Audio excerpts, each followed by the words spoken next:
வணக்கம் and welcome to filmi decoder. இப்போ ரீசெண்டாக 2025 ரிலீஸ் ஆன ஆஃபீஸர்ஸ் ஆன் டியூட்டி அப்படின்ற மலையாள படம் எப்படி இருக்குன்னு தான் இன்றைக்கி நம்ம இந்த வீடியோவில் பார்க்க போகிறோம். ஃபர்ஸ்ட் இந்த படத்தோட கதை என்ன அப்படின்றத பார்த்துடலாம். படத்தோட ஹீரோ ஒரு போலீஸ் ஆஃபீஸர். இவரோட பேர் ஹரி. இவருக்கு கீதா அப்படின்ற ஒரு மனைவியும் 2 மகள்களும் இருக்காங்க. ஹரியை பொறுத்தவரை ஒரு ரஃப்பான கருணையே இல்லாத ஒரு போலீஸ் ஆஃபீஸராக இருக்காரு. ஸோ இந்த ஒரு ஆட்டிடியூடாலேயே இவர் நிறைய தடவை சஸ்பெண்டும் ஆகியிருக்காரு.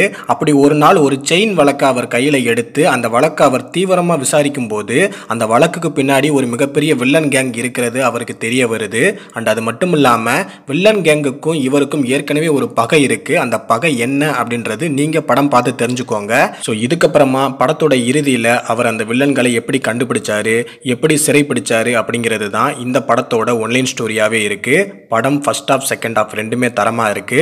பார்க்கறதுக்கு ஒரு சாதாரண இன்வெஸ்டிகேஷன் படம் மாதிரி ஃபர்ஸ்ட் 20 மினிட்ஸ் இருந்த இந்த படம் போக போக எமோஷனல் த்ரில்லர், தரமான ஃபைட் சீக்வன்ஸ் அப்படின்னு தரமான சம்பவத்தை பண்ணிருக்கு. அதுலயும் குறிப்பா படத்தோட ஃபர்ஸ்ட் ஹாஃபை விட செகண்ட் ஹாஃப்ல அடுத்தடுத்து என்னென்ன நடக்க போகுது அப்படின்னு யாராலையுமே கெஸ் பண்ண முடியாத ஒரு சஸ்பென்ஸ் த்ரில்லரா இந்த படத்தை கொண்டு போயிருக்காங்க. படத்தோட ஹீரோ குஞ்சுகோ போபன் படம் முழுக்கவே ஒரு சிடுமூஞ்சி போலீஸ் அதிகாரியா தான் டிராவல் பண்ணியிருக்காரு. அவர் அப்படி ரஃப் அண்ட் டஃபா இருக்கிறதுக்கும் ஒரு ரீசன் இருக்கு. அது அவரோட மனசை பாதிச்ச ஒரு சம்பவம். அந்த சம்பவம் என்னன்னு படத்துல பார்த்து தெரிஞ்சுக்கோங்க. அடுத்து கீதாவா வர பிரியாமணி பல எமோஷனல் சீன்ஸ்ல பக்காவா சூப்பரா ஆக்ட் பண்ணியிருக்காங்க. அண்ட் அதே மாதிரி கூட நடிச்ச ஜெகதீஷ் அப்படின்ற ஒரு நடிகரும் சூப்பரா நடிச்சிருக்காரு. கொடுத்த கேரக்டரை செட்டிலா ப்ளே பண்ணியிருக்காரு. அண்ட் இதுல முக்கியமான ஒரு மேட்டர் என்னன்னா இந்த படத்துல வரக்கூடிய வில்லன்கள். இந்த படத்துல மொத்தம் 6 வில்லன்கள் இருக்காங்க.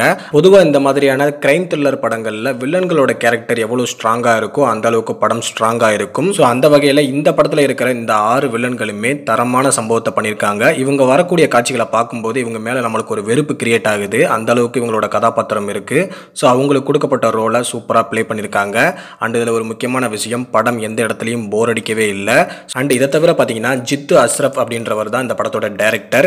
இது அவரோட ஃபர்ஸ்ட் படம். பட் பார்த்தா அப்படி தெரியாது. ஏதோ இதுக்கு முன்னாடி நிறைய படங்கள் டைரக்ட் பண்ணி சக்ஸஸ் கொடுத்த டைரக்டர் மாதிரி தன்னோட முதல் படத்தையே தரமாக எடுத்திருக்காரு. ஸோ எனக்கு தெரிஞ்சு 2025 இது வரைக்கும் வந்த கிரைம் த்ரில்லர் படங்கள்லேயே இது ஒரு தரமான படமாக இருக்கும் அப்படின்ற நம்பிக்கை எனக்கு இருக்கு. ஸோ நீங்களும் இந்த படத்தை கண்டிப்பாக பார்க்கணும். அண்ட் இந்த படத்தில் ஒரு முக்கியமான மேட்டர் என்னன்னா இந்த படத்தில் வரக்கூடிய ஃபைட் சீக்வன்ஸ் எல்லாமே அவ்வளவு ராவா எடுத்திருக்காங்க. ஒவ்வொரு ஃபைட் சீக்வன்ஸ்லையும் ஹீரோ வில்லன்கள் அடிக்கும்போது அவரோட கண்ணில் ஒரு வெறி தெரியுது.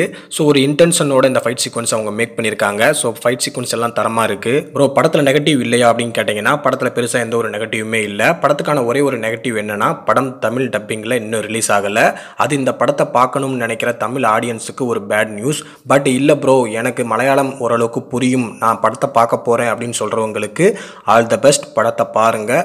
நல்ல ஒரு ஃபீல் குட் கிரைம் த்ரில்லர் படமாக அந்த படம் உங்களுக்கு இருக்கும். அதில் எந்த ஒரு டவுட்டும் இல்லை. ஸோ படத்தை போய் பாருங்க, என்ஜாய் பண்ணுங்க. ஆல்ரெடி இந்த படத்தை பார்த்தவங்க உங்களுக்கு இந்த படம் பிடிச்சிருக்கா இல்லையா அப்படின்றத கமெண்ட் பாக்ஸில் வந்து கமெண்ட் பண்ணுங்க. அடுத்து வரக்கூடிய வீடியோவில் சந்திப்போம். அதுவரை நான் உங்கள் ஃபில்மி டிகோடர்.